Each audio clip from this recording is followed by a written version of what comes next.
আজকের এই বিশাল সমাবেশ প্রমাণ করে চট্টগ্রাম আগামী দিনের কাণ্ডে হচ্ছে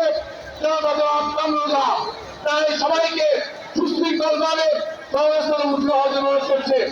আজকের এই সমাবেশে প্রধান অতিথি উপস্থিত থাকবেন চট্টগ্রামে আগামী দিনে আশা আকাঙ্ক্ষার প্রতীক চট্টগ্রাম উপজেলা বিএনপির সংগ্রামী সভাপতি কুমিল্লা জেলা দক্ষিণ বিএনপির সংগ্রামী যুগ্ম আহ্বায়ক দেওয়া কামরুজা সবাইকে কলেজের মাধ্যমে ব্যক্তিগত অভিনন্দন অনুরোধ করছে। ইতিমধ্যে রাফেল এবং জুয়েলের নেতৃত্বে এক বিশাল মিছিল নিয়ে আমাদের মাঝে উপস্থিত হয়েছে। সাকিব সহ সম্মানিত নেতৃবৃন্দ সবাইকে চট্টগ্রাম উপজেলা ছাত্র এবং পৌরসভা ছাত্রের পক্ষ থেকে সংগ্রামী শুভেচ্ছা এবং অভিনন্দন জানাচ্ছে। ধন্যবাদ ছাত্রদেরকে যারা স্বেচ্ছাসেবকের দায়িত্বে আছে তাদের কাজটা হয়তো স্বেচ্ছাসেবকের দায়িত্বে আছেন দয়া করে মিষ্টিগুলো আসার সময় জায়গাগুলো খালি করে দিবে।